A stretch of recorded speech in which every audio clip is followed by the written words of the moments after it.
Les néons de la salle d'urgence bourdonnaient au-dessus de moi alors qu'une nouvelle vague de douleur me traversait l'abdomen. J'ai halté, me tenant le côté, et le son qui s'est échappé de mes lèvres était à peine humain. La botte de mon père a heurté mes côtes avant que je puisse reprendre mon souffle. « Tais-toi » aboya Douglas, le visage déformé par le dégoût. « Tu fais une scène. » Ma sœur Amber se tenait à côté de lui, son téléphone déjà sorti, enregistrant mon agonie avec un sourire narquois qui se dessinait sur son visage. Elle a ri, un son aigu et cruel qui coupait plus profondément que n'importe quelle blessure physique. Un jeune médecin qui passait dans la salle d'attente s'est arrêté net, les yeux écarquillés en voyant la botte de mon père se retirer de mon corps. Le docteur s'est avancé vers nous à pas mesurés, son masque professionnel fermement en place. Mais je pouvais voir quelque chose bouger derrière ses yeux. Il avait peut-être une trentaine d'années, avec des traits bienveillants qui exprimaient maintenant une dureté que j'ai reconnue comme étant de la colère contenue. « Mademoiselle, laissez-moi vous emmener dans une salle d'examen tout de suite, dit-il, sa voix douce mais ferme. Il n'a pas reconnu mon père ni ma sœur, il m'a juste offert son bras. J'ai lutté pour me lever, mes jambes tremblant sous moi. La douleur dans mon abdomen avait commencé il y a 6 heures, une douleur sourde qui s'est transformée en quelque chose d'insupportable. J'avais appelé Douglas parce que ma voiture était au garage et que je vivais seul dans un petit appartement à l'autre bout de la ville. Il avait répondu à la 5e sonnerie, sa voix déjà irritée avant même que je m'explique. « Qu'est-ce qu'il y a encore, Stacy » avait-il soupiré. Quand je lui ai dit que je devais aller à l'hôpital, il a passé 10 minutes à se plaindre de l'inconvénient avant d'accepter finalement de me conduire. Amber s'était invitée. « Ça devrait être divertissant » avait-elle dit en montant sur la banquette arrière du camion de Douglas. Elle avait 25 ans, mais agissait comme une adolescente, vivant toujours dans la maison de notre père, dépendant toujours de lui et de sa mère, Diane, pour tout. Elle avait abandonné le collège communautaire après un semestre et passait maintenant ses journées à publier sur les réseaux sociaux et à faire du shopping avec les cartes de crédit de Diane. Le trajet jusqu'à l'hôpital a été un supplice. Chaque bosse sur la route me transmettait une nouvelle agonie à travers le corps. Mais quand je criais, Douglas me disait d'arrêter de faire du cinéma. Amber m'enregistrait depuis la banquette arrière, faisant des bruits de pleurs moqueurs et les postant à ses amis avec des émojis rieurs. J'ai vu l'écran s'illuminer de réponses, toutes se moquant de moi. C'était ma famille. C'était ma famille depuis 16 ans. Ma mère est décédée quand j'avais 12 ans. Le cancer l'a emportée rapidement, brutalement, me laissant seul avec un père qui, autrefois, me lisait des histoires au coucher et m'apprenait à faire du vélo. Pendant 1 an après sa mort, Douglas a essayé de maintenir une apparence de normalité. Il préparait mes repas, s'enquérait de l'école, me serrait dans ses bras quand je pleurais.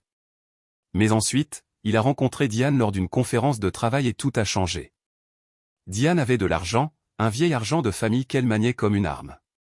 Elle avait une fille nommée Amber, qui avait 9 ans à l'époque, gâtée et à la langue acérée, même alors.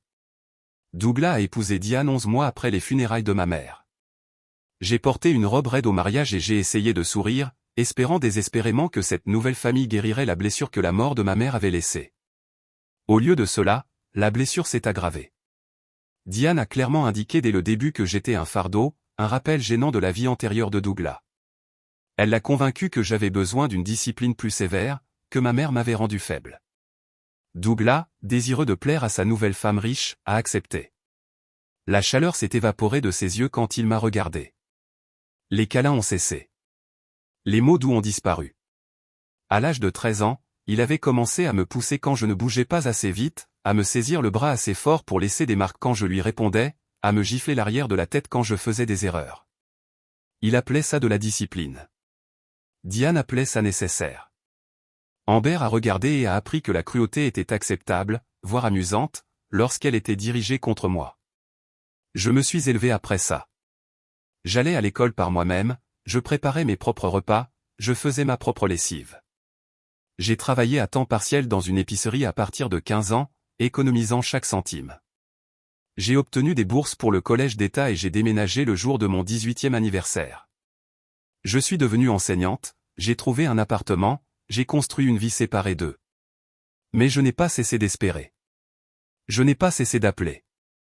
Je n'ai pas cessé de me présenter au dîner du dimanche une fois par mois, assise à leur table pendant qu'ils m'ignoraient ou m'insultaient, espérant désespérément qu'un jour Douglas se souvienne qu'il m'avait aimé autrefois. Le docteur m'a conduite à travers les doubles portes vers la zone de traitement. Une infirmière m'a aidé à monter sur une table d'examen et je me suis allongé avec un gémissement. Le médecin s'est lavé les mains soigneusement, puis s'est approché avec un stéthoscope. Je suis le docteur, dit-il. Pouvez-vous me parler de votre douleur? J'ai décrit les symptômes, ma voix tremblant. Il a écouté attentivement, appuyant doucement sur mon abdomen. Quand il a touché un endroit particulier, j'ai crié. Il s'est immédiatement retiré. Je suis désolé, murmura-t-il. Je dois vérifier quelque chose. Ses mains se sont déplacées vers mes bras et j'ai vu sa mâchoire se crisper. Il a remonté mes manches avec précaution, révélant des ecchymoses dont je n'avais pas réalisé qu'elles étaient visibles. Certaines étaient fraîches, violettes et sensibles. D'autres jaunissaient, presque guéries. Comment avez-vous eu ça? Demanda-t-il doucement. J'ai détourné le regard. Je suis maladroite. J'ai facilement des bleus. Stacy, dit-il, et la façon dont il a utilisé mon nom m'a incité à croiser son regard. J'ai vu ce qui s'est passé dans la salle d'attente. J'ai vu votre père vous donner un coup de pied. C'était une agression. Des larmes brûlaient derrière mes yeux. Il était juste frustré. Je faisais du bruit et je dérangeais les gens. Cela ne lui donne pas le droit de vous blesser. Le docteur s'est assis sur un tabouret roulant, de sorte que nous étions au même niveau. Ces ecchymoses sont à différents stades de guérison. Cela signifie qu'elles se sont produites à différents moments. Est-ce que quelqu'un vous blesse régulièrement? La question a brisé quelque chose en moi.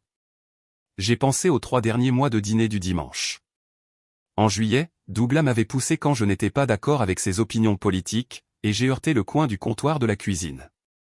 En août, il m'avait attrapé le bras et l'avait tordu quand je suis arrivé 10 minutes en retard, laissant des empreintes digitales violettes profondes sur mon biceps. En septembre, il m'a poussé dans le cadre de la porte quand j'ai suggéré à Amber de trouver un emploi, et j'ai heurté mon épaule assez fort pour voir des étoiles. Je m'étais dit qu'il était juste bourru, juste démodé, juste stressé. J'avais trouvé des excuses parce que reconnaître la vérité signifiait admettre que mon père ne m'aimait pas depuis très longtemps, et peut-être ne m'aimerait jamais plus. Je dois faire des tests, dit le docteur, et quand je n'ai pas répondu, mais je vais aussi appeler l'assistante sociale de l'hôpital. C'est un endroit sûr, Stacy. Vous n'avez à protéger personne ici. Il a quitté la pièce et je me suis allongé sur la table d'examen, fixant les dalles du plafond. Quelques minutes plus tard, une infirmière est entrée pour me faire une prise de sang et me poser une intraveineuse. Elle était gentille, bavardant doucement sur le temps, me donnant quelque chose sur lequel me concentrer à part la peur qui me montait à la gorge. Le docteur est revenu avec une tablette et a ordonné une échographie, des analyses sanguines et un scanner. Nous devons voir ce qui cause cette douleur, expliqua-t-il. Mais d'abord, j'aimerais vous présenter quelqu'un. Une femme d'une 50aine d'années est entrée, portant un bloc-notes et arborant une expression calme et professionnelle. Bonjour Stacy. Je m'appelle Patricia. Je suis assistante sociale ici à l'hôpital. Le docteur m'a demandé de prendre de vos nouvelles. Patricia a tiré une chaise et s'est assise près de moi, sa présence étant à la fois non menaçante et inébranlable. Elle avait le genre de visage qui avait déjà vu de la douleur, des rides autour des yeux qui témoignaient des années passées à écouter des vérités difficiles. Stacy, je comprends que vous êtes venu ce soir avec un membre de votre famille qui pourrait vous avoir blessé. Pouvez-vous me parler de votre relation avec votre père? Je voulais mentir. Je voulais protéger Douglas, maintenir l'illusion que nous étions une famille normale. Mais quelque chose dans le regard fixe de Patricia a fait jaillir la vérité. Je lui ai parlé de la mort de ma mère, de Diane et Amber, des années de froideur qui s'étaient progressivement transformées en quelque chose de plus dur et de plus méchant. Je lui ai parlé des bousculades, des attrapades et des insultes. Je lui ai parlé de ce soir, d'avoir appelé à l'aide et d'avoir été accueilli avec mépris. Patricia a pris des notes, son expression ne changeant jamais, ne jugeant jamais. Quand j'ai fini, elle a posé son stylo. Stacy, ce que votre père fait s'appelle de la violence domestique. Ce n'est pas de la discipline. Ce n'est pas acceptable. Et en tant que personne tenue de signaler, je suis tenu par la loi de documenter cela et de le signaler aux autorités. La panique m'a envahi la poitrine. Non, s'il vous plaît. Ça ne fera qu'empirer les choses. Il sera tellement en colère. Il devrait être en colère contre lui-même de vous avoir blessé, dit Patricia doucement, pas contre vous d'avoir dit la vérité. Vous méritez la sécurité, Stacy. Vous méritez le respect et vous méritez des soins médicaux sans être agressé en cours de route.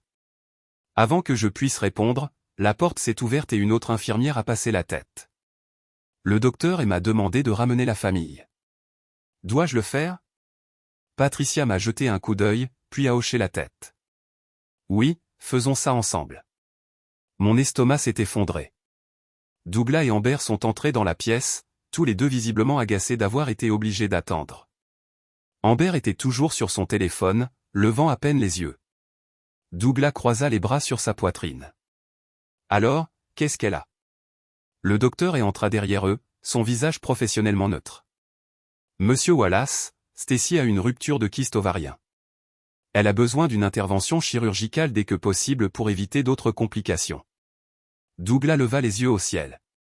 Une intervention chirurgicale? Pour ça? Vous voulez juste accumuler des factures. Elle va bien. Donnez-lui des analgésiques et renvoyez-la chez elle. Je crains que ce ne soit pas une option, dit calmement le docteur. C'est une affection grave. Sans intervention chirurgicale, elle pourrait développer une septicémie ou une hémorragie interne.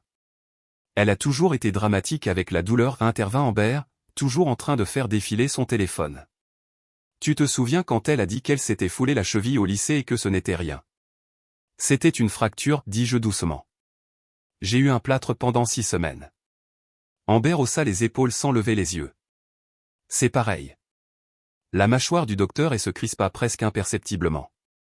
Monsieur Wallace, je dois discuter d'autre chose avec vous. J'ai été témoin de votre agression physique envers Stacy dans la salle d'attente ce soir. Vous lui avez donné un coup de pied alors qu'elle souffrait déjà beaucoup. C'est un crime. La pièce devint silencieuse. Le visage de Douglas devint rouge, puis violet. Une agression? Vous vous moquez de moi? C'était de la discipline. Elle faisait une scène, m'embarrassait en public. Je lui ai donné une petite tape pour attirer son attention. Vous lui avez donné un coup de pied dans les côtes, dit le docteur sa voix toujours calme, mais avec de l'acier en dessous. Je l'ai vu. Une infirmière l'a vu. Nous avons des caméras de sécurité qui l'ont enregistré. C'est ridicule, balbutia Douglas. C'est ma fille. Je peux la discipliner comme je l'entends. Elle a 28 ans, intervint Patricia. Ce n'est pas une enfant, et même si elle l'était, ce que vous avez fait serait toujours illégal. Nous avons également documenté de multiples ecchymoses sur le corps de Stacy à différents stades de guérison, ce qui suggère un schéma d'abus. Amber a finalement levé les yeux de son téléphone, les yeux brillants de malice. Oh mon Dieu, vous essayez sérieusement de dire que papa la maltraite? Stacy, tu es pathétique. Tu inventes tout ça pour attirer l'attention. Tu as toujours été jalouse que papa m'aime plus. Quelque chose en moi s'est brisé à ces mots. Pas parce qu'il faisait mal, même s'il le faisait, mais parce qu'ils étaient vrais de la manière la plus tordue. Douglas aimait plus Amber. Il l'aimait parce qu'elle n'était pas la sienne. Parce que la blessée contrarierait Diane. Parce qu'elle reflétait ses pires qualités et les appelait des vertus. Je n'invente rien, ai-je murmuré. Douglas s'est approché de mon lit, son doigt pointé sur mon visage. Espèce de petite ingrate. Après tout ce que j'ai fait pour toi, j'ai mis un toit au-dessus de ta tête, je t'ai nourri, je t'ai vêtu, et c'est comme ça que tu me remercies, en mentant à ces gens, en essayant de me causer des ennuis. Tu m'as donné un coup de pied, dis-je, ma voix plus forte maintenant, dans la salle d'attente. Tu m'as donné un coup de pied parce que j'avais mal. Parce que tu étais faible, cracha Théil, tout comme ta mère. Faible et pleurnicharde et inutile. Tu sais quoi? J'aurais aimé que ce soit toi au lieu d'elle. Elle valait quelque chose. Tu n'es qu'une déception. Les mots ont frappé comme des coups physiques. Amber a ri, a vraiment ri, et a ajouté, tout le monde le sait, Stacy. Tu es pathétique. C'est pour ça que tu n'as pas d'amis. C'est pour ça que tu seras toujours seul. J'ai senti des larmes couler sur mon visage, chaude et honteuse. Les analgésiques qu'il m'avait donnés donnaient l'impression que tout était déconnecté, comme si je regardais ça arriver à quelqu'un d'autre. Le docteur s'est déplacé pour se positionner entre Douglas et mon lit. Monsieur, je vous demande de reculer. Vous êtes agressif et vous bouleversez ma patiente. Votre patiente, ricana Douglas. C'est ma fille. Je peux lui parler comme je veux. Pour qui vous prenez-vous? Un médecin vedette qui pense tout savoir. Vous perdrez votre emploi pour ça. Je vais poursuivre tout cet hôpital. Le docteur a fouillé dans sa poche et a sorti son téléphone. Il a tapoté l'écran plusieurs fois, puis l'a levé. La voix de Douglas a rempli la pièce, minuscule mais claire à travers le haut-parleur. Elle a toujours été dramatique avec la douleur. Tu te souviens quand elle a dit qu'elle s'était foulé la cheville au lycée et que ce n'était rien. Puis la voix d'Amber. C'est pareil. Puis ma correction silencieuse suivie du haussement d'épaule méprisant d'Amber, capturé dans la description du docteur A. Mais plus important encore, l'enregistrement a continué.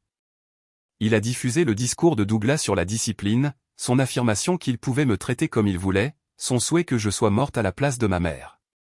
La couleur a quitté le visage de Douglas. Vous m'avez enregistré? C'est illégal. Vous ne pouvez pas utiliser ça. En fait, dit Patricia, dans cet état, une seule partie doit consentir à un enregistrement. Le docteur a consenti en s'enregistrant lui-même. Tout ce que vous avez dit est admissible, et je signale maintenant officiellement cet incident à la police, comme c'est mon devoir en tant que personne tenue de signaler. La sécurité va vous escorter hors du bâtiment. Vous ne devez avoir aucun contact avec Stacy pendant qu'elle est patiente ici. Le docteur a appuyé sur un bouton sur le mur, et en quelques secondes, 2 agents de sécurité sont apparus. Douglas s'est mis à crier au sujet d'avocats, de poursuites et de droit. Amber s'est dépêchée de le suivre, appelant par-dessus son épaule. Tu vas le regretter, Stacy. Nous allons te détruire.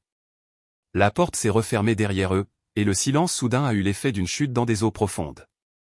Je n'arrivais pas à arrêter de pleurer, je n'arrivais pas à reprendre mon souffle. Patricia s'est approchée et a pris ma main. Tu es en sécurité maintenant. Tu n'as rien fait de mal.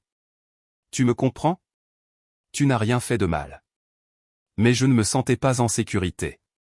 J'avais l'impression d'avoir fait exploser toute ma vie. Ils m'ont emmené à l'opération 3 heures plus tard, après que les tests aient confirmé le diagnostic du docteur et que l'équipe chirurgicale ait été prête. Patricia est restée avec moi jusqu'à ce que l'anesthésie fasse effet, sa main chaude dans la mienne. La dernière chose dont je me suis souvenu avant de perdre conscience, c'est sa voix disant « Tout va bien se passer. Je te le promets. » Je me suis réveillé en salle de réveil avec la gorge irritée par la sonde d'intubation et un abdomen qui avait l'air d'avoir été ouvert et recousu, ce qui, je suppose, était le cas. Une infirmière de réveil a vérifié mes signes vitaux et m'a dit que l'opération s'était bien passée. Ils avaient enlevé le kyste rompu et réparé les dommages. Je devrais rester à l'hôpital pendant au moins 2 jours pour surveillance. 2 jours me paraissaient une éternité, 2 jours seul avec mes pensées et l'horrible répétition des paroles de Douglas. J'aurais aimé que ce soit toi au lieu d'elle. Tu n'es qu'une déception. Le matin est venu lentement. J'ai dérivé dans et hors du sommeil, me réveillant au son de l'hôpital autour de moi. Des pas dans le couloir, des bips lointains, le murmure tranquille des infirmières qui parlaient à leur poste. Lorsque j'ai finalement ouvert complètement les yeux, le docteur se tenait au pied de mon lit, examinant un dossier. « Bonjour, dit-il doucement quand il remarqua que j'étais réveillé. « Comment vous sentez-vous » Comme si j'avais été renversé par un camion, ai-je admis. Il a souri, mais cela n'a pas atteint ses yeux. C'est assez normal après une chirurgie abdominale. Vos signes vitaux sont bons. Il fit une pause, posant le dossier. Stacy, je dois vous dire quelque chose. Pendant l'opération, nous avons trouvé d'anciennes cicatrices sur vos organes internes, des cicatrices qui suggèrent un traumatisme antérieur, peut-être dû à des blessures contondantes à l'abdomen au fil du temps. Je les regardais fixement, sans comprendre au début. Puis les souvenirs sont revenus en flèche. La fois où Douglas m'a poussé contre le comptoir de la cuisine, et je n'ai pas pu me tenir droite pendant une semaine. La fois où il m'a poussé dans l'escalier du sous-sol et je me suis convaincu que j'avais juste glissé. La fois où il m'a donné un coup de poing dans l'estomac pendant une dispute quand j'avais 19 ans et que j'étais en visite pour Noël. J'étais allé dans une clinique de soins urgents et j'avais menti en disant que j'étais tombé en faisant du jogging. Jusqu'à quand, ai-je murmuré. Des années, dit doucement le docteur A. Peut-être une décennie ou plus. Stacy, je n'essaie pas de vous bouleverser, mais ce schéma de blessure, il est cohérent avec une violence physique à long terme. Je pense que cela se produit depuis bien plus longtemps que ces quelques derniers mois. Il avait raison. Bien sûr, il avait raison. J'avais juste été si doué pour faire semblant, pour minimiser, pour me convaincre que chaque incident était isolé, que ce n'était pas si grave, que j'étais trop sensible. Mais la preuve était littéralement à l'intérieur de mon corps, écrite en tissu cicatriciel et en vieille blessure. Parlez-moi de votre enfance, dit le docteur et, tirant une chaise, après la mort de votre mère. Comment c'était? Et pour la deuxième fois en 12 heures, je me suis retrouvé à dire la vérité. Je lui ai parlé de la froideur de Diane et de la façon dont elle encourageait Douglas à être plus dur avec moi. Je lui ai parlé de l'escalade des mots durs à la manipulation brutale à la violence pure et simple. Je lui ai parlé d'apprendre à être invisible, à être silencieuse, à ne jamais rien demander parce que demander signifiait une punition. Le docteur a écouté sans interrompre, son expression devenant plus sombre à chaque révélation. Quand j'ai fini, il est resté silencieux pendant un long moment. Vous avez survécu, a-t-il finalement dit. Vous vous en êtes sorti. Vous avez construit une vie. Vous êtes devenue enseignante. Cela demande une force incroyable. Mais Stacy, vous n'avez pas à continuer à lui survivre.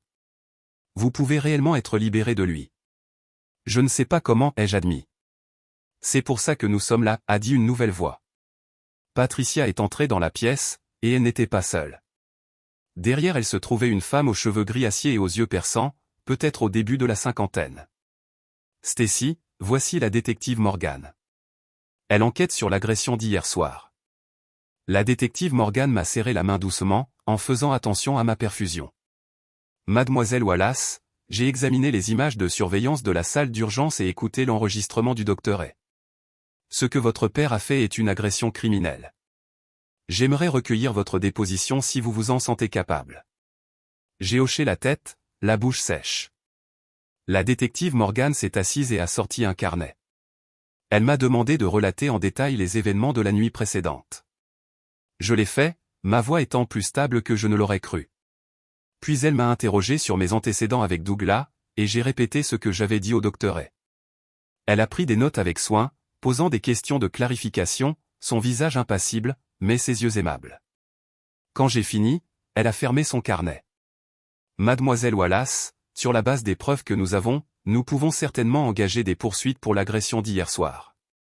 Mais je veux être honnête avec vous. Monter un dossier pour des abus à long terme est plus difficile. Les anciennes blessures sont documentées maintenant, mais sans signalements antérieurs, ce sera votre parole contre la sienne. Elle a cependant fait une pause, jetant un coup d'œil à Patricia. Il y a quelque chose que vous devriez savoir. Patricia a sorti une tablette et l'a tournée vers moi. Sur l'écran, il y avait une photo d'admission à l'hôpital d'une femme aux cheveux foncés et aux yeux fatigués. Elle avait l'air d'avoir une trentaine d'années, avec une tristesse familière dans son expression. Cette femme est venue dans cet hôpital il y a 3 mois avec des blessures similaires aux vôtres. Des ecchymoses, d'anciennes fractures, des signes de traumatisme physique à long terme. Elle a indiqué Douglas Wallace comme personne à contacter en cas d'urgence. Mon cœur s'est arrêté. Qui est-ce? Elle s'appelle Jennifer Wallace, a dit Patricia. Ce nom vous dit-il quelque chose? J'ai secoué la tête, fixant la photo. Il y avait quelque chose dans son visage, quelque chose dans la forme de ses yeux et la ligne de sa mâchoire. Je ne connais aucune Jennifer. Patricia et la détective Morgan ont échangé des regards. Stacy, a dit doucement Patricia, Jennifer est votre demi-sœur. Elle est la fille de Douglas issue de son premier mariage avant qu'il n'épouse votre mère. La pièce a basculé. J'avais une sœur aînée dont je n'avais jamais entendu parler. C'est impossible. Mon père n'a jamais été marié avant ma mère. Il l'a été, a dit la détective Morgan. Ils ont divorcé quand Jennifer avait 16 ans. Les dossiers judiciaires sont scellés parce que Jennifer était mineure, mais nous avons pu y accéder dans le cadre de notre enquête. Douglas Wallace a un schéma, Stacy. Jennifer a signalé des abus et a coupé le contact avec lui il y a des années, mais récemment, elle a essayé de renouer, espérant qu'il avait changé. Le même cycle s'est répété. Il l'a blessé. Sa famille actuelle l'a permis. Jennifer a porté plainte, mais elle a été abandonnée faute de preuves. C'était sa parole contre la sienne, et son avocat était très bon. Je n'arrivais pas à respirer. Où est-elle maintenant? Elle est prête à vous parler, a dit Patricia, si vous voulez la rencontrer. J'ai hoché la tête, incapable de parler. J'avais une sœur. J'avais une sœur qui avait survécu au même père, à la même cruauté, au même cycle d'espoir et de douleur. Je n'étais pas seul. Je n'avais jamais été seul. Ils m'ont renvoyé de l'hôpital 2 jours plus tard avec une ordonnance pour des analgésiques, des instructions strictes pour me reposer, et nulle part où aller. Je ne pouvais pas retourner seul dans mon appartement pendant ma convalescence après l'opération. Je n'avais aucune famille que je pouvais appeler. Mes collègues étaient amicaux, mais pas assez proches pour ce genre de demande. J'étais assise au bord du lit d'hôpital dans mes vêtements de ville, me sentant détaché. Patricia a résolu le problème. Il y a un centre de crise pour les survivants d'abus à environ 20 minutes d'ici. Ils ont des chambres privées et du personnel médical sur place. Vous pouvez y séjourner pendant votre convalescence, juste jusqu'à ce que vous soyez de nouveau sur pied. C'est sûr et confidentiel. La fierté m'a donné envie de refuser. L'idée de séjourner dans un refuge, d'être classé comme victime d'abus, me semblait humiliante, mais le sens pratique l'a emporté. Je n'avais nulle part ailleurs où aller, et mon abdomen me faisait encore trop mal pour me gérer seul. D'accord, ai-je murmuré. Patricia m'a conduite là-bas elle-même, bavardant avec désinvolture sur le temps et la circulation, me laissant l'espace nécessaire pour mûrir mes pensées. Le centre de crise était un simple bâtiment en briques dans un quartier calme, indiscernable des maisons qui l'entouraient. À l'intérieur, c'était propre et calme, avec un éclairage doux et des meubles confortables. Une membre du personnel nommée Caroline m'a montré une petite chambre privée avec un lit, une commode et une fenêtre donnant sur un jardin. « Vous êtes en sécurité ici » a-t-elle dit. Personne ne connaît cet endroit à part les résidents et le personnel. Prenez tout le temps dont vous avez besoin. J'ai déballé le petit sac d'affaires que Patricia m'avait aidé à récupérer dans mon appartement et je me suis allongé sur le lit. Épuisé, j'ai dormi pendant 14 heures d'affilée, mon corps se permettant enfin de se reposer maintenant qu'il se sentait en sécurité. Quand je me suis réveillé, c'était la fin de la matinée. Je me suis douché avec soin, en évitant les incisions chirurgicales, et je me suis habillé avec des vêtements doux. Mon téléphone avait vibré par intermittence. J'avais 17 appels manqués de Douglas, 32 SMS d'Amber et 5 messages vocaux que je n'arrivais pas à me résoudre à écouter. Je l'ai éteint et je l'ai laissé dans le tiroir de la commode. Caroline a frappé à ma porte vers midi. « Vous avez une visite » a-t-elle dit. Une femme nommée Jennifer. Elle dit que Patricia lui a dit que vous étiez ici. Voulez-vous la voir? Mon cœur battait à tout rompre. Oui. Jennifer attendait dans une petite salle commune avec de grandes fenêtres et des plantes sur toutes les surfaces. Elle s'est levée quand je suis entré, et j'ai vu immédiatement que nous nous ressemblions. Même cheveux foncés, mêmes yeux bruns, même silhouette mince. Elle était plus grande que moi et plus âgée de plusieurs années, mais la ressemblance était indéniable. Stacy, a-t-elle dit, sa voix douce. Je suis Jennifer. Je suis ta sœur. J'ai commencé à pleurer avant de pouvoir m'en empêcher. Jennifer a traversé la pièce et m'a serré dans ses bras avec précaution, attentive à ma récente opération. Nous sommes restés là pendant un long moment, deux inconnus qui n'étaient pas du tout des inconnus, nous tenant l'une à l'autre dans une pièce remplie de lumière. Quand nous nous sommes finalement assises, Jennifer m'a raconté son histoire. Elle avait grandi en tant que fille unique de Douglas jusqu'à ce que ses parents divorcent quand elle avait 16 ans. Il a toujours été instable, a-t-elle dit, colérique, contrôlant. Il a frappé ma mère plusieurs fois, mais il s'en prenait surtout à moi. À 13 ans, c'était des attrapades, des bousculades, des gifles constantes. Il disait qu'il me rendait forte, qu'il me préparait au monde réel. Ma mère a finalement eu le courage de le quitter quand je l'ai supplié de le faire. Nous avons déménagé dans un autre état. J'ai changé de nom de famille quand j'ai eu 18 ans. Je pensais en avoir fini avec lui pour toujours. Qu'est-ce qui vous a poussé à le contacter, ai-je demandé. Jennifer a baissé les yeux sur ses mains. Ma mère est décédée l'année dernière. Cancer. Dans ces dernières semaines, elle m'a fait promettre que j'essaierais de renouer avec lui. Elle a dit que les gens peuvent changer, que je devais lui donner une chance de se racheter. J'étais sceptique, mais j'aimais ma mère, alors j'ai essayé. Je lui ai écrit des lettres. Il a répondu. Nous nous sommes rencontrés pour prendre un café. Il avait l'air différent, plus âgé, plus doux. Il s'est excusé pour ce qu'il avait fait quand j'étais jeune. Il m'a présenté à Diane et Amber. Il a dit qu'il voulait redevenir une famille. Laissez-moi deviner, ai-je dit amèrement. Ça n'a pas duré. 3 visites, a dit Jennifer. C'est combien de temps la comédie a duré? La 3e fois que je suis allé chez lui, je n'étais pas d'accord avec quelque chose qu'il disait sur la politique.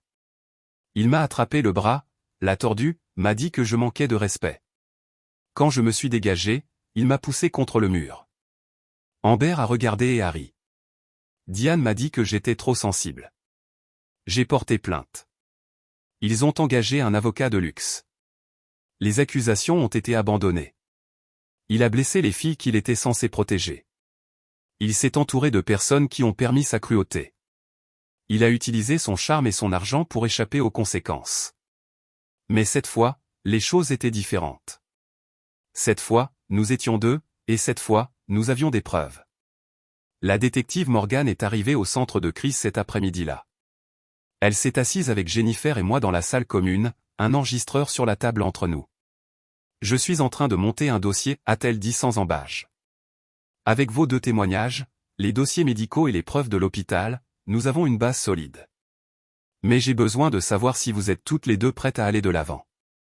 Cela signifiera des rapports de police, d'éventuelles comparutions devant les tribunaux et beaucoup d'attention. Douglas a de l'argent. Il se battra avec acharnement. Jennifer m'a regardé. Je l'ai regardé en retour. Dans ses yeux, j'ai vu ma propre épuisement, ma propre colère, mon propre besoin désespéré que cela ait un sens. J'en suis, ai-je dit.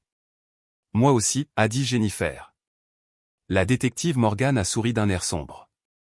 Bien, alors assurons-nous qu'il ne fasse plus jamais ça à personne d'autre.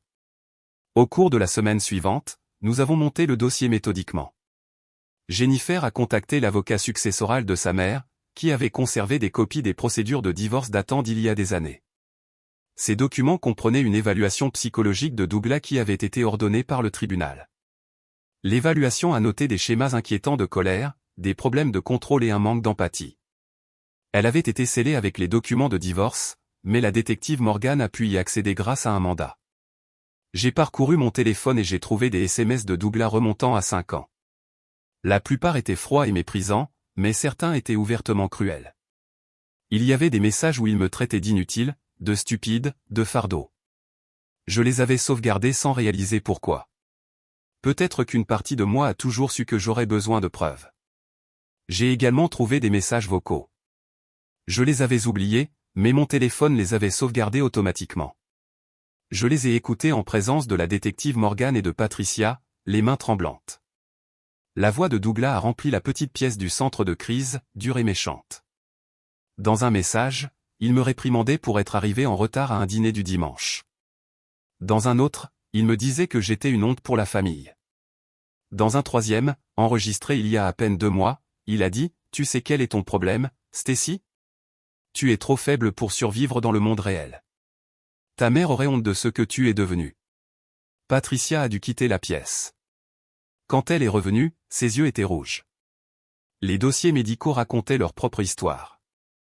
J'avais été aux urgences 6 fois au cours des 10 dernières années pour des blessures que j'attribuais à de la maladresse, une entorse au poignet, des côtes meurtries, une commotion cérébrale, une fracture de la cheville, une lacération profonde au bras, une luxation de l'épaule. Les médecins avaient noté des incohérences dans mes explications, mais personne n'avait insisté suffisamment. Personne n'avait posé les bonnes questions. Maintenant, avec le contexte, le schéma était indéniable. Mais la détective Morgan avait besoin de plus. Les avocats de la défense sont bons pour créer un doute raisonnable, a-t-elle expliqué. Nous avons besoin de témoins corroborants, des personnes qui ont vu la dynamique entre vous et votre père, des personnes qui ont remarqué des blessures ou l'ont entendu dire des choses cruelles. J'ai pensé à ma vie, à quel point j'avais été isolé. Mais ensuite, je me suis souvenu de mes collègues. J'ai appelé ma directrice, Margaret, et j'ai expliqué la situation. Sa réponse a été immédiate. « Venez à l'école », a-t-elle dit. « Amenez la détective. Nous devons parler. » La détective Morgan a conduit Jennifer et moi à l'école primaire où j'enseignais en 3e année. Margaret nous a accueillis dans son bureau, et elle avait amené 3 autres enseignants avec elle, Madison, qui enseignait en 4e année et était devenue une connaissance amicale au fil des ans, Gregory, qui enseignait en 5e année et discutait toujours avec moi dans la salle des professeurs, et Suzanne, qui enseignait en 2e année et travaillait à l'école depuis 20 ans. Nous étions inquiets pour vous, a déclaré Margaret sans préambule. Nous avons tous remarqué des ecchymoses sur vous au fil des ans. Nous vous avons vu sursauter quand les gens bougent trop vite. Nous vous avons entendu au téléphone avec votre père, à quel point votre voix devient petite. Nous aurions dû dire quelque chose plus tôt. Nous aurions dû vous aider. Madison a pris la parole, sa voix chargée d'émotion. Votre sœur est venue à l'école une fois, Amber. C'était il y a peut-être un an. Elle a dit qu'elle était là pour vous surprendre avec le déjeuner, mais vous étiez dans une conférence parents-professeurs. Pendant qu'elle attendait, je l'ai entendue parler à l'une de nos bénévoles parentales. Elle se moquait de vous, Stacy, disant que vous étiez pathétique et faible. La bénévole, Madame Chen, était tellement mal à l'aise qu'elle me l'a signalé. J'aurais dû vous le dire. Je suis désolé. Madame Chen témoigne réelle de cela, a demandé la détective Morgan, son stylo en équilibre au-dessus de son carnet. Je l'ai déjà appelée, a déclaré Madison. Elle a dit oui. Gregory a ajouté ses propres observations. Il m'avait vu une fois sur le parking de l'école après un dîner du dimanche avec ma famille. J'étais assise dans ma voiture en train de pleurer, et quand il a frappé à la fenêtre pour s'assurer que j'allais bien, il a vu des ecchymoses sur mes bras. Vous m'avez dit que vous étiez tombé en faisant de la randonnée, a-t-il dit doucement. Je ne vous ai pas cru, mais je ne savais pas quoi faire. Je suis désolé de ne pas en avoir fait plus. Suzanne, l'enseignante chevronnée, avait le témoignage le plus accablant. J'ai enseigné à la fille de Jennifer il y a 2 ans, a-t-elle dit, et j'ai halté. Jennifer avait une fille? Votre nièce, Emma, une enfant douce, très brillante. Jennifer a initialement inscrit Douglas comme contact d'urgence, mais a ensuite appelé l'école et l'a fait retirer. Elle a dit qu'il était dangereux et ne devrait jamais être autorisé à s'approcher d'Emma. Je l'ai documenté. C'est dans les dossiers de l'école. La détective Morgan a regardé Jennifer. Vous avez une fille? Jennifer a hoché la tête, les larmes coulant sur son visage. Elle a 7 ans. Elle vit avec mon ex-mari dans un autre état. Je suis revenu ici pour le travail, et je la vois pendant les vacances scolaires. Je n'ai jamais parlé d'elle à Douglas.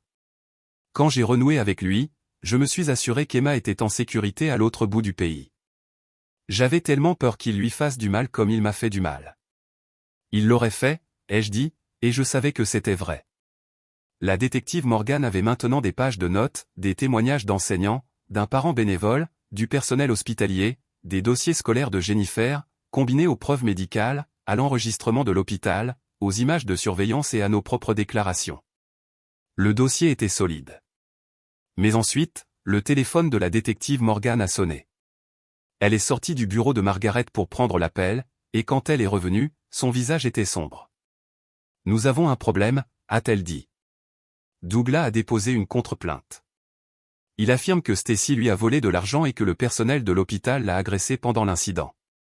Amber a signé une déclaration sous serment soutenant ces affirmations. Il menace également de poursuivre l'hôpital, le docteur et personnellement, et Stacy pour diffamation. Mon estomac s'est noué. Ce n'est pas vrai. Je ne lui ai jamais rien volé, et personne ne l'a agressé. Je sais, a dit la détective Morgan. Mais il a engagé un avocat très coûteux d'un grand cabinet du centre-ville, le genre d'avocat que l'argent de la famille de Diane peut acheter. Et cet avocat est doué pour embrouiller les pistes. L'administration de l'hôpital devient nerveuse.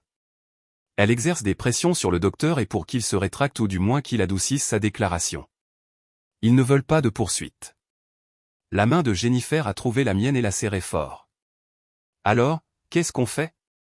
Nous nous battons plus fort. La détective Morgan a dit que la contre-plainte était conçue pour nous intimider, et cela a presque fonctionné. Pendant les 2 jours qui ont suivi l'annonce de la détective Morgan, j'ai à peine dormi. J'imaginais l'avocat coûteux de Douglas déchirant mon témoignage, me dépeignant comme une fille vindicative essayant d'extorquer de l'argent. J'imaginais Amber à la barre des témoins, mentant avec assurance, son joli visage convainquant un jury que j'étais le problème, pas eux. Mais Jennifer ne voulait pas que j'abandonne. Elle s'est présentée au centre de crise tous les matins, apportant du café et de la détermination. Il m'a fait ça aussi, m'a-t-elle rappelé. Il m'a fait douter de moi. Il m'a fait me sentir petite, mais nous ne sommes pas petites, Stacy. Nous sommes des survivantes. Et cette fois, il ne gagnera pas. Le 3e jour, le docteur est venu nous rendre visite. Il avait l'air fatigué avec des cernes sous les yeux, mais sa mâchoire était tendue de détermination. L'administration de l'hôpital veut que je recule, a-t-il dit sans préambule. Ils sont inquiets au sujet de la poursuite, de la mauvaise publicité. Mais je ne recule pas. Ce dont j'ai été témoin était une agression. Ce que j'ai enregistré était une confession. Je ne vais pas prétendre le contraire juste parce qu'un avocat me menace. Vous pourriez perdre votre emploi, ai-je dit doucement. Alors j'en trouverai un autre, a-t-il répondu. Je suis devenu médecin pour aider les gens, pas pour détourner le regard quand ils sont blessés. J'ai un ami avocat qui se spécialise dans les affaires de défense médicale. Il s'appelle Gregory Sutton. Je l'ai appelé, et il est prêt à nous représenter tous les deux à titre gracieux. Il pense que nous avons un dossier solide. L'espoir a scintillé dans ma poitrine. Vraiment? Vraiment? Il est même enthousiasmé par cette affaire. Il déteste les intimidateurs qui utilisent l'argent et les avocats pour échapper à leurs responsabilités. Il veut vous rencontrer, Jennifer, et la détective Morgan demain. Gregory Sutton s'est avéré être un homme d'une quarantaine d'années avec des yeux perçants et un esprit plus aiguisé encore. Il nous a rencontrés au poste de police de la détective Morgan, étalant des documents sur une table de conférence. J'ai tout examiné, a-t-il dit, sa voix vive et assurée. Les dossiers médicaux, les témoignages, l'enregistrement, les images de surveillance, la contre-plainte de Douglas Wallace est une absurdité. C'est une tactique Darvo classique. Darvo, ai-je demandé.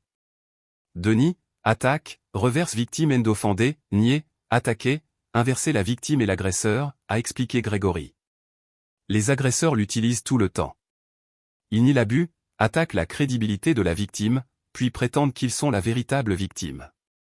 C'est manipulateur, mais c'est aussi prévisible, et les jurys deviennent plus intelligents pour le reconnaître. Il a sorti un document. J'ai déjà déposé une requête en irrecevabilité de la contre-plainte pour frivolité, mais plus important encore, j'ai assigné à comparaître les images de surveillance de l'hôpital pour toute la soirée, pas seulement la salle d'attente. La détective Morgan s'est penchée en avant. Que cherchez-vous? Du contexte, a déclaré Gregory.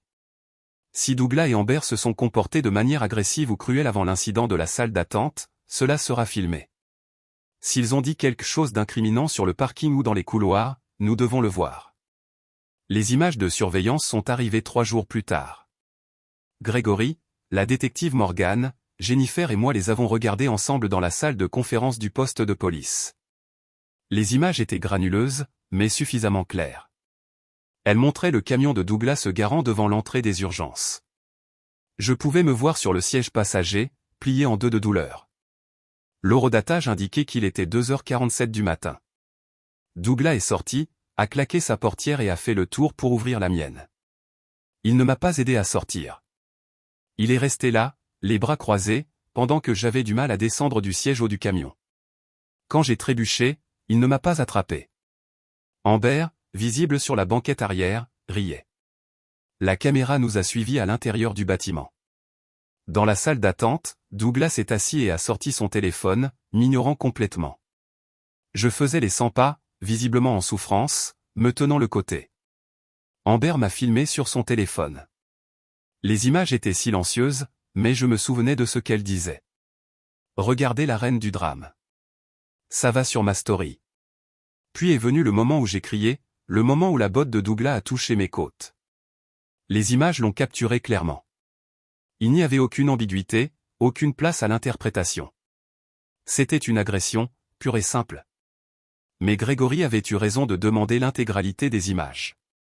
20 minutes avant le coup de pied, les caméras ont capturé autre chose.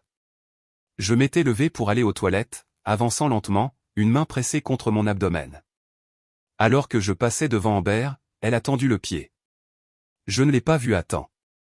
J'ai trébuché et je suis tombé lourdement, atterrissant sur mon côté blessé. La douleur était si intense que je n'ai pas pu me relever avant 1 minute entière. Les images ont montré Amber rire, sortir son téléphone et me filmer au sol. Elle a filmé pendant 30 secondes, puis m'a aidé à me relever avec une réticence exagérée.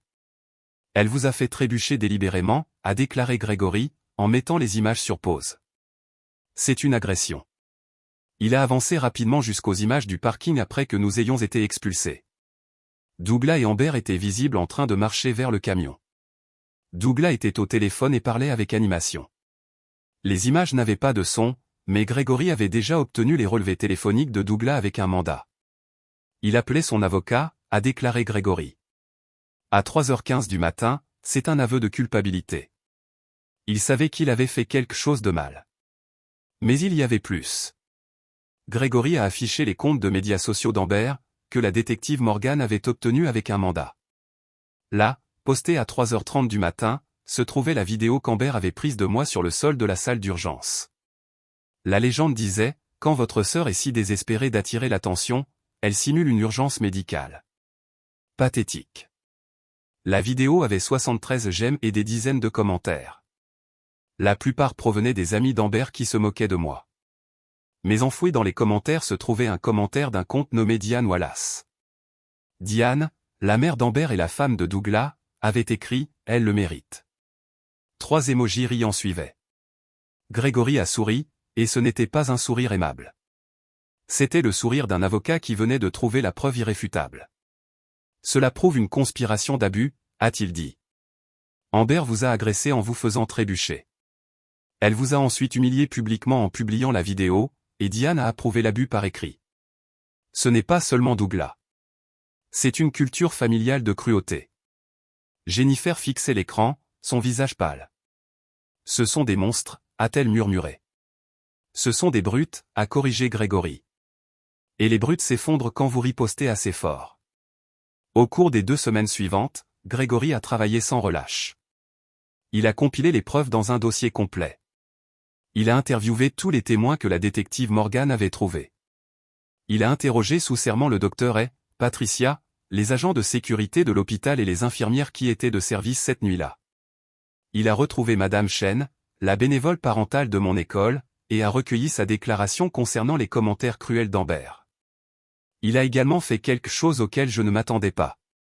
Il a engagé un détective privé pour enquêter sur les antécédents de Douglas. Le détective a trouvé 3 autres femmes qui avaient fréquenté Douglas après Diane. Toutes les 3 ont rapporté qu'il avait été contrôlant et verbalement violent. L'une d'elles avait une ordonnance d'éloignement contre lui datant d'il y a 6 ans. Bien qu'elle ait expiré, le détective a trouvé des dossiers judiciaires montrant que Douglas avait été licencié d'un emploi il y a 15 ans pour harcèlement au travail. Le schéma était clair et indéniable. Douglas Wallace était un agresseur en série. Mes collègues de l'école se sont ralliés autour de moi. Margaret, ma directrice, a écrit une lettre au tribunal me décrivant comme une enseignante dévouée et compatissante qui avait toujours fait passer ses élèves en premier. Madison a organisé une collecte parmi le personnel pour aider à payer mes frais juridiques, bien que Grégory ait refusé d'accepter le paiement. C'est à titre gracieux, a-t-il dit fermement. Je fais ça parce que c'est juste, pas pour l'argent. Même mes élèves m'ont envoyé des cartes. Leurs parents avaient été informés que j'étais en congé de maladie, et les enfants ont fait des dessins colorés pour me souhaiter bon rétablissement. Une petite fille nommée Lily a dessiné une image de moi entourée de cœurs et a écrit « Tu es la meilleure maîtresse. Reviens vite. » J'ai pleuré quand je l'ai vue. L'ex-mari de Jennifer l'a appelé pendant cette période. Il avait vu la couverture médiatique, les journalistes locaux avaient commencé à reprendre l'histoire de l'affaire d'agression à l'hôpital, et il était inquiet. « Ça va ?» a-t-il demandé. « Emma est en sécurité ?» Emma est en sécurité, lui a assuré Jennifer. Elle est avec toi, loin de tout ça. Je m'en suis assuré. As-tu besoin de quelque chose, a-t-il demandé. De l'argent, un endroit où rester? Je sais que ça n'a pas marché entre nous, mais je n'ai jamais cessé de me soucier de toi. Les yeux de Jennifer se sont remplis de larmes. Merci, a-t-elle dit. Ça compte plus que tu ne le sais. Le soutien était écrasant. Pendant des années, je m'étais senti isolé et seul, convaincu que personne ne me croirait ou ne s'en soucierait. Mais maintenant, j'étais entouré de personnes qui me croyaient, qui se souciaient de moi, qui étaient prêtes à se battre à mes côtés. C'était presque trop à assimiler. Et puis Grégory a obtenu la percée dont nous avions besoin. Il a déposé une requête pour contraindre la production de toutes les communications entre Douglas, Amber et Diane concernant moi et l'incident de l'hôpital. Le juge a accordé la requête. L'avocat de Douglas a essayé de s'y opposer, invoquant la vie privée, mais Grégory a fait valoir que les communications étaient pertinentes pour l'affaire. Le juge a accepté. Lorsque les communications sont arrivées, elles étaient accablantes. Des SMS entre Douglas et Diane les montraient en train d'élaborer des stratégies pour me discréditer. Diane avait écrit « Nous devons la faire paraître instable. Si nous pouvons prouver qu'elle ment sur toi, nous pouvons la poursuivre en justice jusqu'à la ruine. » Douglas avait répondu « J'ai déjà contacté l'avocat. Il pense que nous pouvons gagner. » Les SMS d'Amber à ses amis étaient encore pires. Elle avait écrit des descriptions détaillées de la façon dont il était amusant de me regarder souffrir, de la satisfaction qu'elle avait eue à publier la vidéo, de l'espoir qu'elle avait que je perde mon emploi et mon appartement. Un message disait « J'espère qu'elle finira sans abri. Elle le mérite pour avoir essayé de ruiner la vie de papa. » Grégory a présenté tout cela au bureau du procureur de district. La procureure, une femme pragmatique nommée Hélène Torres, a examiné les preuves et a pris une décision. Nous allons de l'avant avec des accusations criminelles, a-t-elle dit. Douglas Wallace est accusé d'agression simple et d'agression avec coups et blessures. Amber Wallace est accusée d'agression pour l'incident du trébuchement et de cyberharcèlement pour la publication de la vidéo. Si les commentaires de Diane constituent un complot ou une complicité, eh bien, ajoutez aussi ces accusations. La comparution a été fixée à 3 semaines plus tard. Douglas et Amber ont tous deux été arrêtés et libérés sous caution en quelques heures, l'argent de Diane assurant leur liberté. Mais l'arrestation elle-même a envoyé un message. C'était réel. Cela se produisait. Il ne pouvait pas se sortir de cette situation en payant cette fois. L'avocat de Douglas, un homme lisse nommé Raymond Pierce, a immédiatement déposé des requêtes en irrecevabilité. Il a fait valoir que les accusations étaient sans fondement, que les preuves étaient circonstancielles, que j'étais une fille vindicative avec une rancune.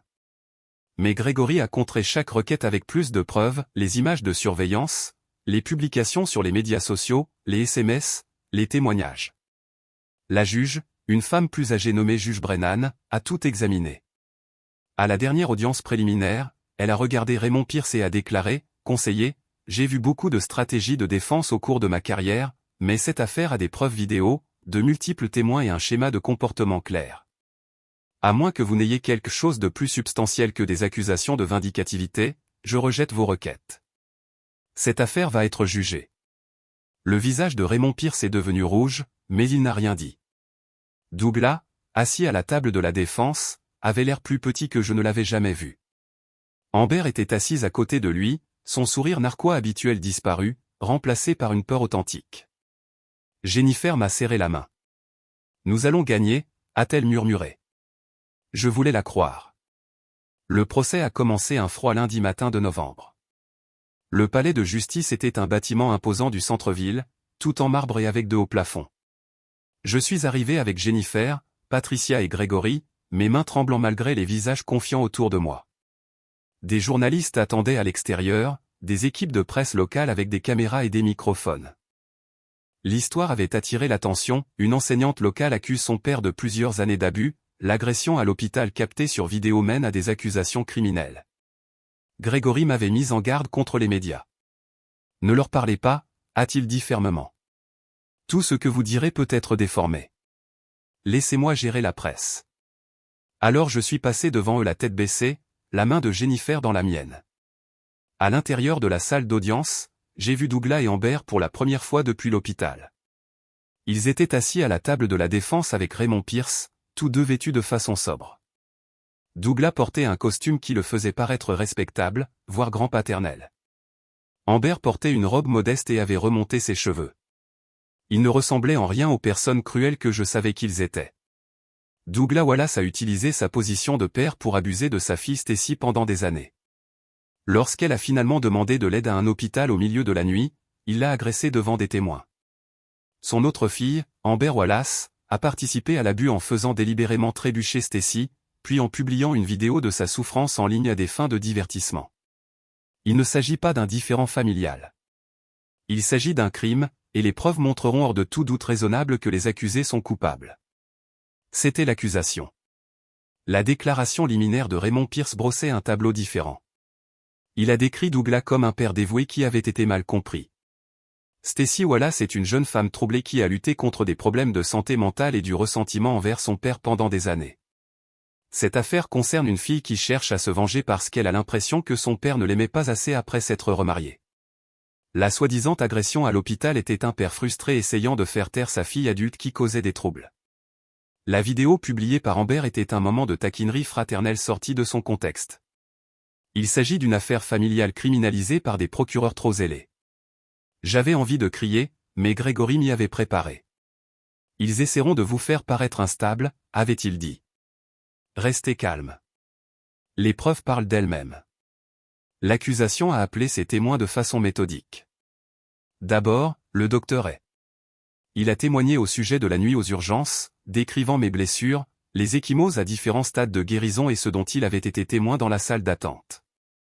Il était calme et professionnel, inébranlable lors du contre-interrogatoire. Lorsque Raymond Pierce a tenté de suggérer que le docteur avait réagi de manière excessive, le docteur a regardé le jury et a déclaré « J'ai vu un homme donner un coup de pied à sa fille alors qu'elle souffrait atrocement.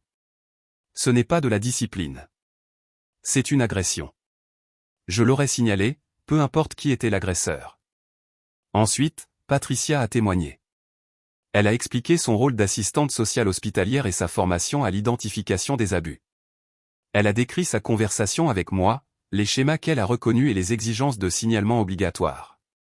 Raymond Pierce a tenté de suggérer que Patricia m'avait incité à faire de fausses accusations, mais Patricia est restée ferme. J'ai posé des questions neutres et j'ai documenté ce que Stacy m'a dit. Les ecchymoses sur son corps corroboraient son récit. Je fais ce travail depuis 20 ans. Je reconnais les abus quand j'en vois. L'agent de sécurité qui avait été témoin de l'incident dans la salle d'attente a témoigné ensuite. Il a décrit avoir vu Douglas me donner un coup de pied et l'avoir entendu me crier dessus. C'était clair, a-t-il dit. L'homme a agressé sa fille. J'ai déjà séparé des bagarres dans cette salle d'urgence. Je sais à quoi ressemble une agression. Puis sont arrivés les dossiers médicaux. Grégory a fait défiler 10 ans de visite aux urgences devant le jury, expliquant chaque blessure et les incohérences dans mes explications. Un expert médical a témoigné des cicatrices internes découvertes lors de mon opération et de ce qu'elles indiquaient. Ce type de blessure est compatible avec des violences physiques à long terme, a déclaré l'expert. Ce ne sont pas les blessures d'une personne maladroite. Ce sont les blessures de quelqu'un qui a été blessé à plusieurs reprises par une autre personne. Les images de vidéosurveillance ont été diffusées au jury. Le tribunal est resté silencieux en regardant Douglas me donner un coup de pied dans la salle d'attente. Ils ont vu Amber me faire trébucher et me filmer par terre. Les images étaient accablantes. J'ai observé les visages des jurés. Plusieurs avaient l'air horrifiés. Une femme s'est couvert la bouche. Le postier à la retraite a secoué la tête. Les preuves issues des réseaux sociaux sont venues ensuite. Grégory a affiché le post d'Amber sur un grand écran pour que le jury puisse le voir, la vidéo de moi au sol, la légende moqueuse, les commentaires cruels, puis la réponse de Diane, elle le mérite. Les jurés ont fixé l'écran. La bibliothécaire a froncé les sourcils. L'infirmière avait l'air dégoûtée. Jennifer a témoigné ensuite, et son témoignage a été puissant.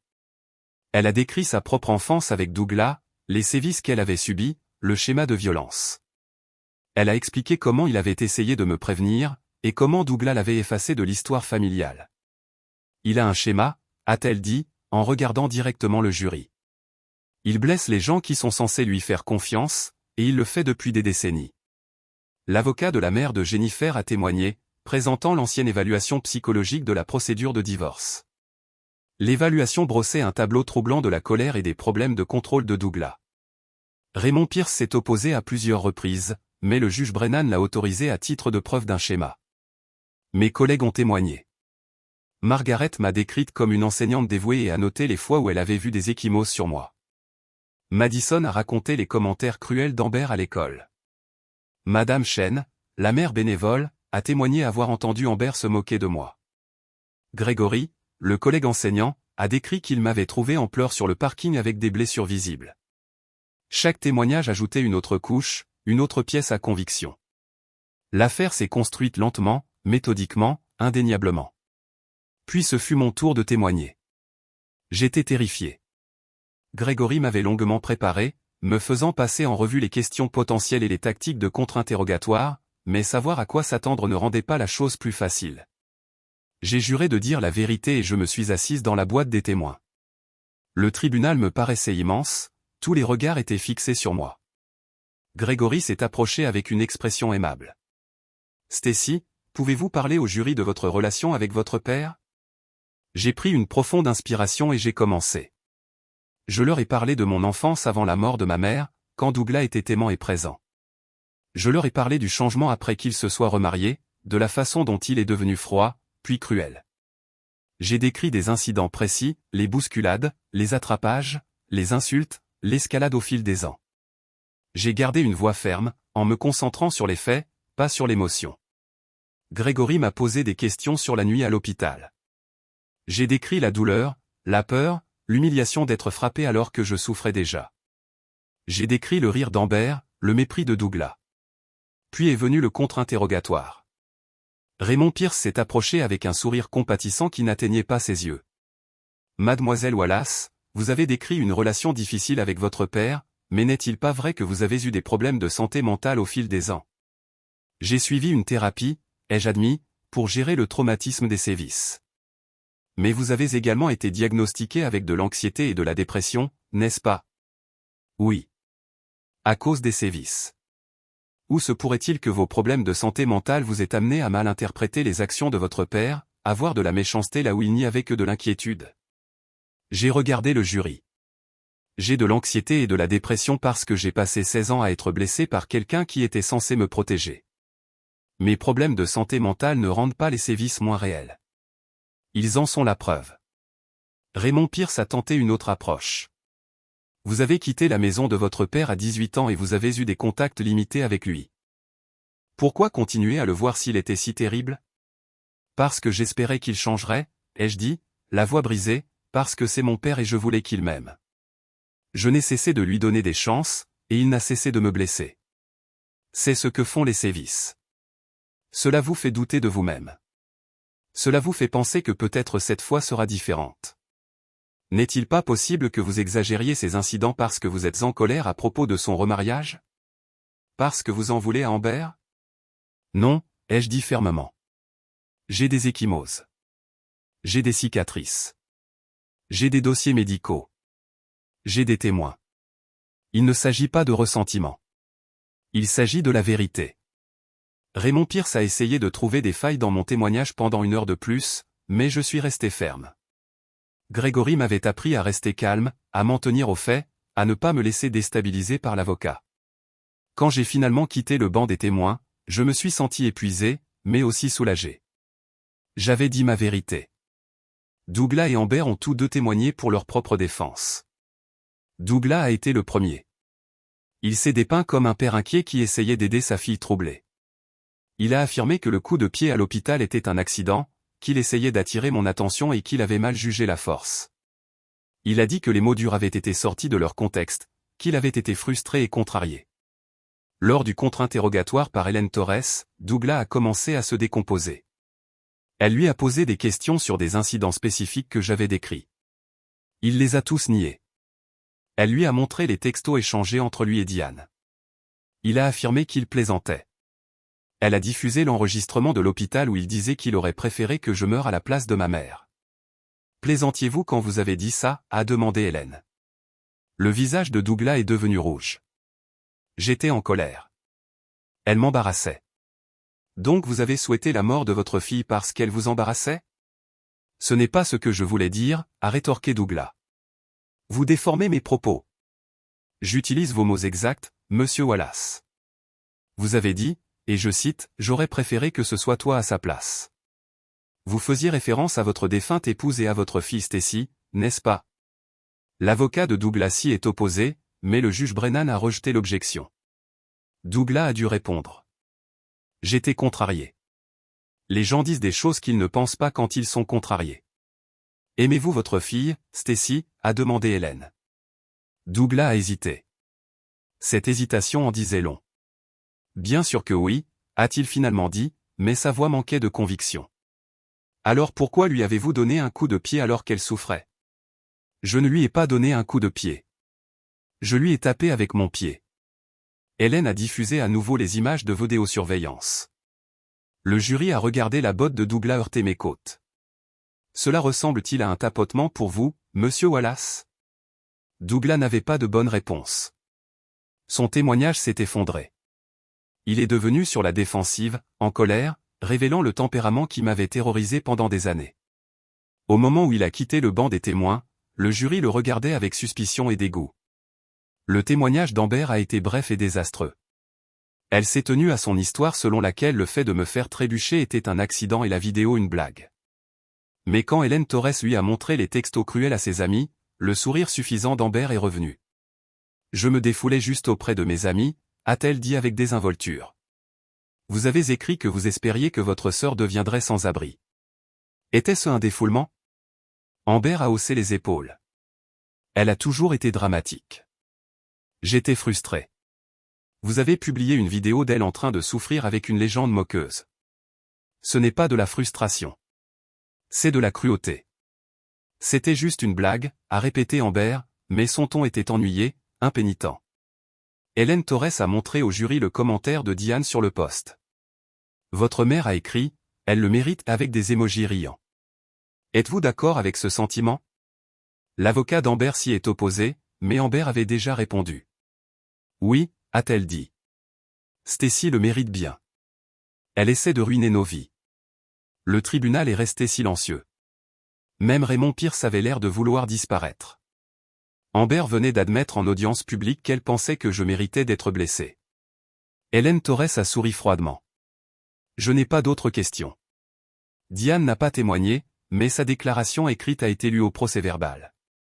C'était froid et sur la défensive, me reprochant de créer des drames et de causer des problèmes. Cela n'a aidé personne.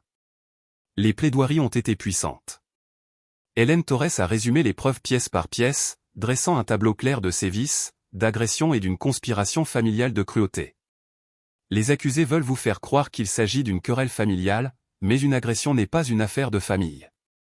Publier des vidéos de la souffrance de quelqu'un pour se divertir n'est pas une affaire de famille. Il s'agit d'un comportement criminel, et il doit être tenu responsable.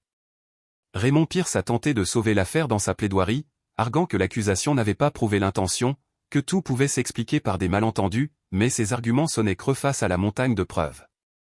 Le jury a délibéré pendant 6 heures d'attente, d'allées et venues, de prières. Jennifer m'a tenu la main pendant tout ce temps. Patricia nous a apporté du café et des sandwichs que nous ne pouvions pas manger. Grégory a examiné ses notes, confiant, mais prudent. Lorsque l'huissier a annoncé que le jury était parvenu à un verdict, mon cœur s'est arrêté. Nous sommes retournés dans le tribunal. Douglas et Amber avaient l'air pâles. Le jury est entré, leur visage était illisible.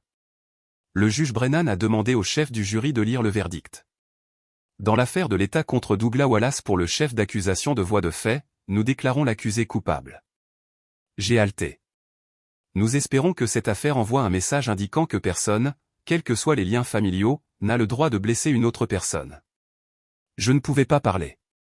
Je ne pouvais que m'accrocher à Jennifer et pleurer. Nous avions gagné. Le jour du prononcé de la sentence est arrivé 2 semaines plus tard, par un matin gris de décembre. Le tribunal était moins bondé cette fois-ci, la présence des médias était plus faible, mais Jennifer, Patricia, Grégory, le docteur et plusieurs de mes collègues étaient assis dans la galerie, un mur de soutien derrière moi. Le juge Brennan a examiné les rapports préparatoires à la détermination de la peine, les déclarations de la victime concernant l'impact des sévices que j'avais soumises et les lettres de recommandation des 2 parties. Puis elle a regardé Douglas et Amber, son expression était sévère. Monsieur Wallace, vous avez été chargé de prendre soin et de protéger votre fille. Au lieu de cela, vous avez abusé de cette confiance. Vous l'avez agressée physiquement à plusieurs reprises pendant de nombreuses années. Vous avez créé un environnement où elle se sentait sans valeur et effrayée. Les preuves présentées au procès ont révélé un schéma de violence et de contrôle profondément troublant. Pour le crime de voie de fait, je vous condamne à 18 mois de prison de comté, suivi de 5 ans de probation.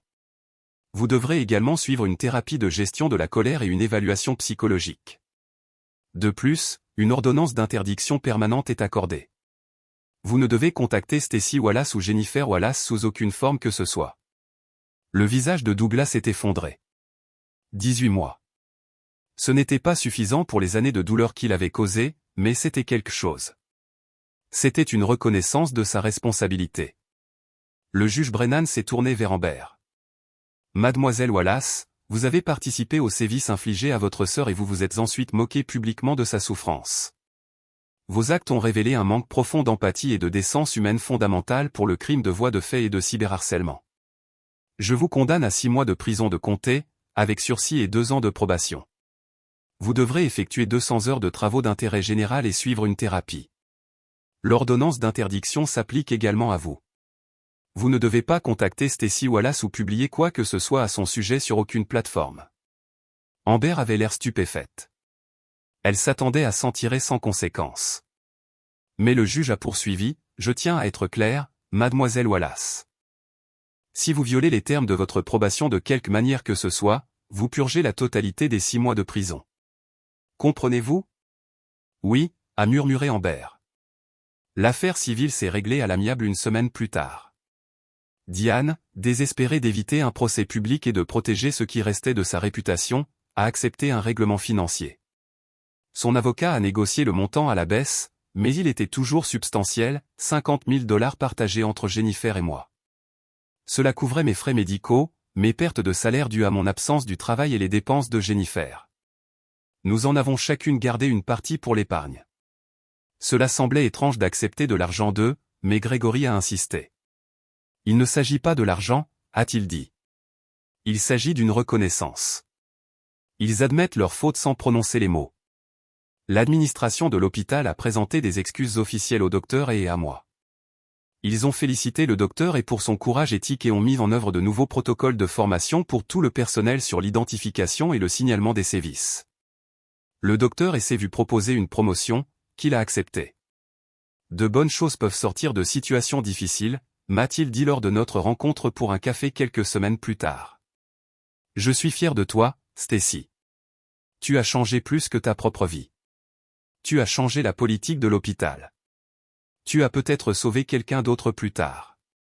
Cette pensée me réconfortait plus que toute autre chose. Peut-être que ma douleur pourrait empêcher celle de quelqu'un d'autre. J'ai commencé une thérapie en janvier, en consultant une conseillère spécialisée dans les traumatismes et les sévices. Elle s'appelait Dr Reeves, et elle était patiente et gentille. Nous avons travaillé sur des années de douleur enfouie, en déballant les façons dont j'avais minimisé et normalisé le comportement de Douglas. Nous avons parlé de la mort de ma mère, et je me suis enfin autorisé à faire mon deuil, non seulement de sa perte, mais aussi de la vérité que je ne connaîtrai jamais pleinement. Douglas l'avait-il poussé dans les escaliers? Était-ce un accident? Je n'aurai jamais de réponse, mais le docteur Reeves m'a aidé à accepter cette ambiguïté. Jennifer et moi sommes devenus de vraies sœurs grâce à ce processus. Nous parlions presque tous les jours, partageant nos vies d'une manière que je n'avais jamais connue avec Amber. La fille de Jennifer, Emma, est venue nous rendre visite pendant les vacances de printemps, et j'ai rencontré ma nièce pour la première fois.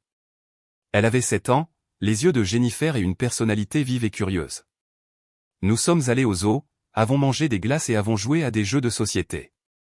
Emma m'a demandé si j'étais sa tante, et quand j'ai dit oui, elle m'a serré fort dans ses bras. J'ai toujours voulu plus de famille, a-t-elle dit. Mon cœur s'est brisé et s'est guéri en même temps. J'ai emménagé dans un nouvel appartement en mars, un espace lumineux avec de grandes fenêtres et un petit balcon. J'ai peint les murs avec les couleurs que j'aimais, j'ai rempli l'espace de plantes, de livres et de choses qui me rendaient heureuse. Pour la première fois de ma vie, ma maison me semblait sûre. Je ne sursautais pas au bruit fort. Je ne vérifiais pas les serrures de façon obsessionnelle. Je respirais plus facilement. Retourner au travail a été plus difficile que je ne l'avais prévu. J'étais en congé de maladie depuis 3 mois, et retourner dans ma classe était surréaliste. Mais mes élèves m'ont accueilli avec une banderole faite à la main qui disait « Tu nous as manqué, mademoiselle Wallace ».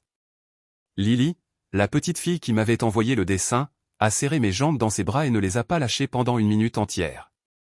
Mes collègues m'ont organisé une petite fête de bienvenue dans la salle des professeurs. Madison a pleuré et m'a serré dans ses bras. « Tu es tellement courageuse », a-t-elle dit. « Je suis désolé de ne pas t'avoir aidé plus tôt. »« Tu aides maintenant », lui ai-je dit. « C'est ce qui compte. » L'enseignement a pris un nouveau sens après tout ce que j'avais vécu.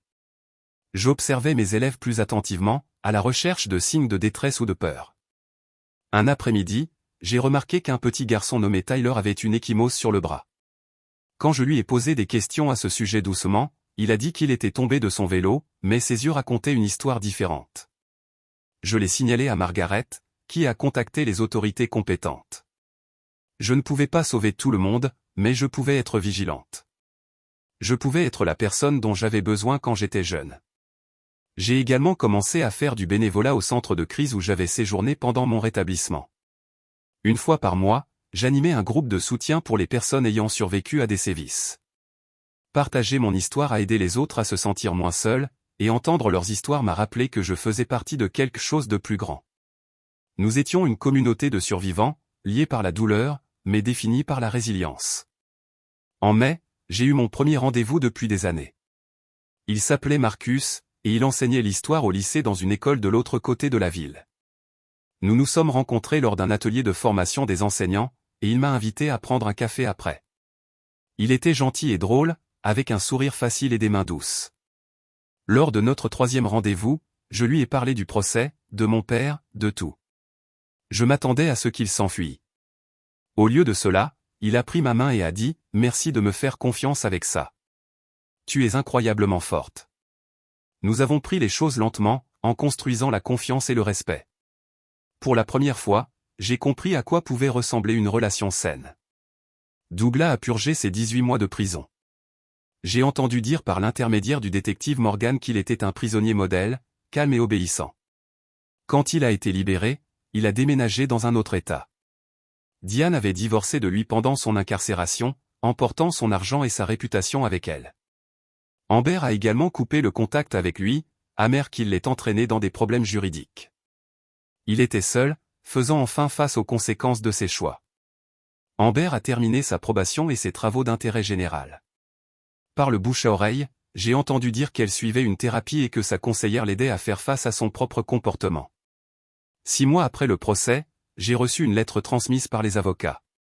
Elle venait d'Amber. La lettre n'était pas des excuses complètes, mais c'était un début. Elle a écrit « Je sais que je t'ai blessé. Je sais que ce que j'ai fait était mal. J'essaie de comprendre pourquoi je suis devenu la personne que j'étais. Je ne m'attends pas à ce que tu me pardonnes, mais je voulais que tu saches que je suis désolé. » J'ai lu la lettre 3 fois, puis je l'ai classée. Je n'ai pas répondu. Peut-être qu'un jour je le ferai, mais pas encore. Le pardon n'était pas quelque chose que je lui devais. Mais j'ai apprécié la reconnaissance. C'était plus que Douglas n'avait jamais donné. Diane a essayé de me contacter une fois par l'intermédiaire d'un intermédiaire. Elle voulait apaiser les tensions et surmonter cette situation malheureuse. J'ai refusé. Certaines relations ne valent pas la peine d'être sauvées. Certaines personnes ne méritent pas d'avoir accès à votre guérison.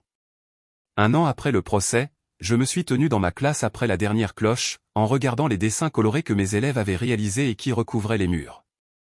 J'ai pensé au parcours que j'avais fait, de cette nuit déchirante aux urgences à ce moment de paix. J'ai pensé au docteur A, qui avait vu quelque chose de mal et avait refusé de détourner le regard.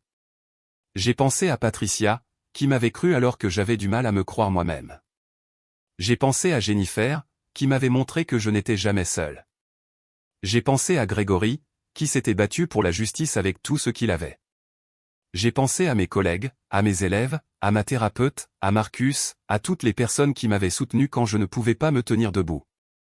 J'ai réalisé quelque chose de profond à ce moment-là. Pendant des années, j'avais confondu loyauté et autodestruction.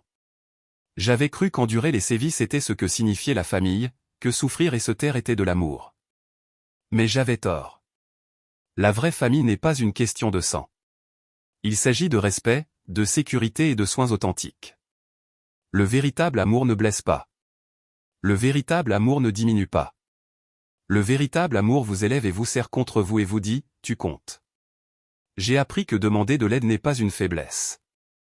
C'est la chose la plus courageuse que vous puissiez faire. J'ai appris que ma voix compte, ma sécurité compte, ma vie compte. J'ai appris que je ne suis pas défini par la cruauté que j'ai endurée, mais par le courage que j'ai trouvé pour y survivre, pour prendre la parole, pour me défendre, pour construire quelque chose de mieux. J'ai pensé à la petite fille que j'étais autrefois, celle qui avait perdu sa mère et qui avait ensuite perdu son père à cause de la colère et de la cruauté. Je voulais lui dire qu'elle survivrait, qu'elle trouverait des gens qui l'aimeraient sincèrement, qu'elle se tiendrait dans une classe lumineuse entourée d'enfants qui l'adoraient, vivant une vie qu'elle avait construite de ses propres mains, libre et entière. La douleur n'est pas un héritage familial. Le silence n'est pas la loyauté. Et parfois, Le plus grand acte d'amour est de s'éloigner des personnes qui refusent de voir votre valeur. J'ai appris cette leçon à la dure, mais je l'ai apprise complètement. C'est ma vérité. C'est ma liberté. J'ai fermé ma classe à clé et je suis sorti dans le soleil de fin d'après-midi. Jennifer venait me chercher. Nous allions dîner avec Emma, qui était en visite pour le week-end.